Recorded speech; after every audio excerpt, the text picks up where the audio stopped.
Rich dad poor dad के लेखक Robert Kiyosaki कहते हैं कि कोई भी इंसान तब तक अमीर नहीं हो सकता है जब तक उसके पास इनकम के 2 या 3 सोर्सेस ना हो।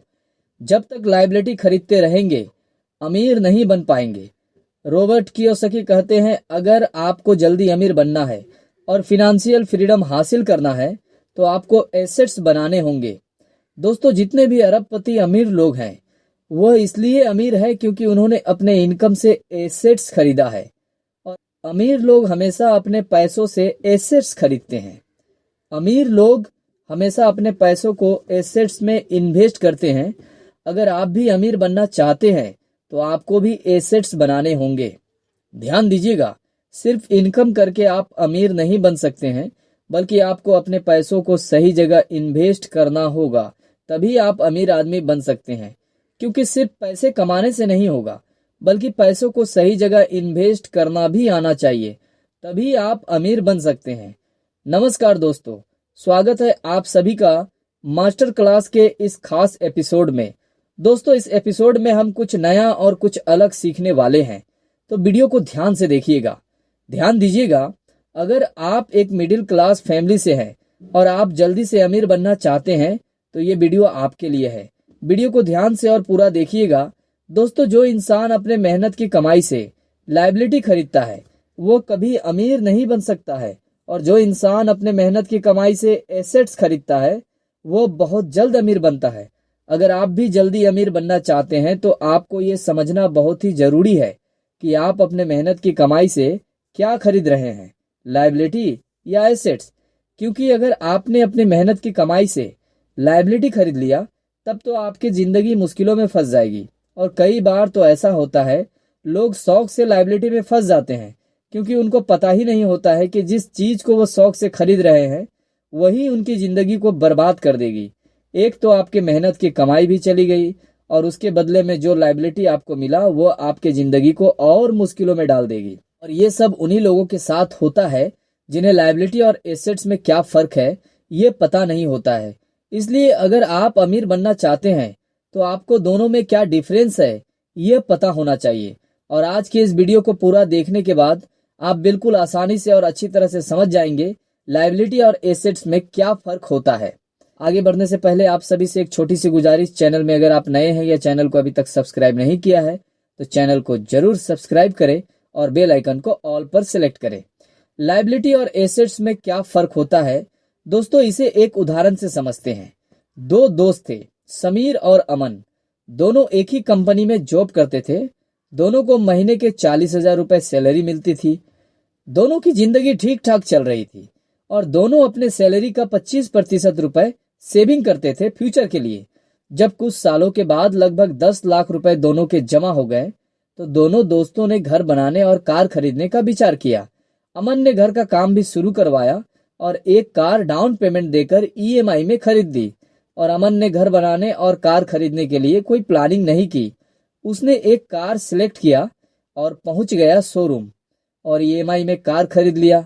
घर भी अमन ने फैमिली के हिसाब से ही बनवाना शुरू किया, लेकिन समीर ने पहले घर बनाने और कार खरीदने की अच्छी तरह से प्लानिंग की।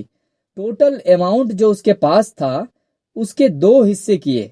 70% रुपए समीर ने घर बनाने के लिए अलग किए और 30% रुपए कार खरीदने के लिए अलग किए। और समीर ने अपने घर में 2 रूम एक्स्ट्रा भी बनवाया ताकि बाद में उसे किराए पर दिया जा सके। 2 महीने के बाद दोनों दोस्तों समीर और अमन के घर भी बन के तैयार हो गए और दोनों ने कार भी खरीद लिया। अब कुछ महीनों के बाद अमन को सब मेंटेन करने में काफी परेशानी होने लगी और धीरे धीरे अमन कर्ज में फंसने लगा।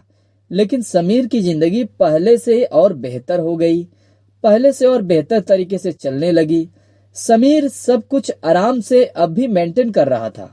दोस्तों, दोनों की इनकम सेम थी और दोनों दोस्तों की सेविंग भी सेम थी और दोनों ने घर बनवाया और कार भी खरीदा। फिर ऐसा क्या हुआ जिससे अमन की जिंदगी मुश्किलों में फंस गई और समीर की जिंदगी पहले से और बेहतर बन गई। ध्यान दीजिएगा, अब जो मैं आपको बताने वाला हूं इसे ध्यान से समझिएगा। इस बात को अच्छे से समझने के लिए कहानी में थोड़ा पीछे चलते हैं। पहले बात करते हैं अमन की। दोस्तों, अमन ने घर बनवाया अपने फैमिली के हिसाब से और एक नई कार भी खरीद ली ईएमआई में। अब होने ये लगा, अमन जो अपने इनकम का 25% रुपए सेविंग करता था, वह अमाउंट कार की ईएमआई में जाने लगा, जिससे उसका सेविंग होना भी बंद हो गया। और कार लेने के बाद कार की मेंटेन का खर्च भी लगने लगा। और बीच बीच में अमन को पैसों की जब भी जरूरत होती तो वो किसी से उधार ले लेता। और इस तरह से अमन धीरे धीरे कर्ज में फंसने लगा। और जब तक कार की ईएमआई खत्म होगी, कार की कीमत भी आधी हो जाएगी।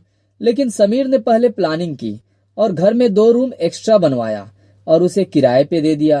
कार भी सेकेंड हैंड खरीदा, जिससे ईएमआई की झंझट भी खत्म हो गई। अब समीर पहले जो 25% रुपए सेविंग करता था, वह सेविंग आज भी वो कर रहा है। और 2 रूम का किराया भी मिल रहा है, क्योंकि उसने घर में जो 2 रूम एक्स्ट्रा बनवाए थे उसे किराए पे दे दिया था।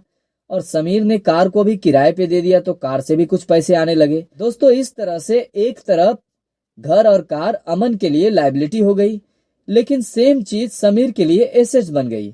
अगर आप अपने मेहनत की कमाई से कुछ ऐसा खरीदते हैं जिसका मूल्य दिनों दिन कम होता है और उसे मेंटेन करने के लिए अलग से रुपए खर्च करने पड़ते हो, तो वो चीज आपके लिए लायबिलिटी बन जाती है। लेकिन अगर आप अपने मेहनत की कमाई से कुछ ऐसा चीज खरीदते हैं जिसकी कीमत दिनों दिन बढ़ता रहता है, या आपको उसके जरिए से पैसे मिलते रहते हैं, तो वो चीज आपका एसेट्स बन जाता है। अब अगर आप ध्यान देंगे तो एक तरफ तो घर और कार अमन के लिए लायबिलिटी बन गई, क्योंकि उसके जरिए से किसी भी तरह से कोई पैसे अमन को नहीं बन रहा था, बल्कि उसको मेंटेन करने में उल्टा पैसे लगाने पड़ रहे थे। वहीं दूसरी तरफ घर और कार समीर के लिए एसेट्स बन गई, क्योंकि उसने घर के 2 कमरे किराए पे दे दिए, तो किराए से भी पैसे आने लगे। और समीर ने बगैर ईएमआई वाली कार खरीदा, जिससे उसे हर महीने ईएमआई भी देना नहीं पड़ता था, और कार भी किराए पे दे दिया था, जिससे वहां से भी यानी कार से भी पैसे आने लगे। और इस तरह से समीर के लिए वो एसेट्स बन गई। दोस्तों, एक बात अच्छे से अपने दिमाग में सेट कर लीजिए, कोई भी इंसान लायबिलिटी लेकर कभी अमीर आदमी नहीं बन सकता है, चाहे वो जितना भी मेहनत कर ले। एसेट्स ही इंसान को अमीर बना सकता है। इसलिए अगर आप जल्दी से अमीर बनना चाहते हैं, तो कहीं भी इन्वेस्टमेंट करने से पहले ये जरूर समझ लीजिए, आप जहां इन्वेस्टमेंट कर रहे हैं उसके बदले में आपको क्या मिल रहा है, लायबिलिटी या एसेट्स। अगर आपने कुछ भी खरीदने से पहले या कहीं भी इन्वेस्टमेंट करने से पहले अच्छी तरह से सोच विचार कर लिया और उस चीज को अच्छी तरह से समझ लिया, उसका कैलकुलेशन कर लिया कि जो चीज आप खरीद रहे हैं या जहां आप इन्वेस्टमेंट कर रहे हैं वो लायबिलिटी है या एसेट्स, फिर आप के पैसे कभी बर्बाद नहीं होंगे।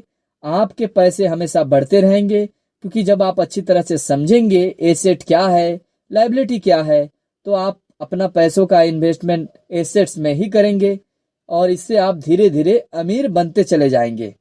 उम्मीद करता हूं कि इस वीडियो को देखने के बाद आप लायबिलिटी और एसेट्स में क्या फर्क है अच्छी तरह से समझ गए होंगे। और इसी तरह की नॉलेजेबल वीडियो को देखने के लिए चैनल को आप जरूर सब्सक्राइब कर लें और बेल आइकन को ऑल पर सिलेक्ट करें, ताकि जब भी इस तरह के नॉलेजेबल वीडियो इस चैनल पे अपलोड हो उसका नोटिफिकेशन आप तक पहुंचे।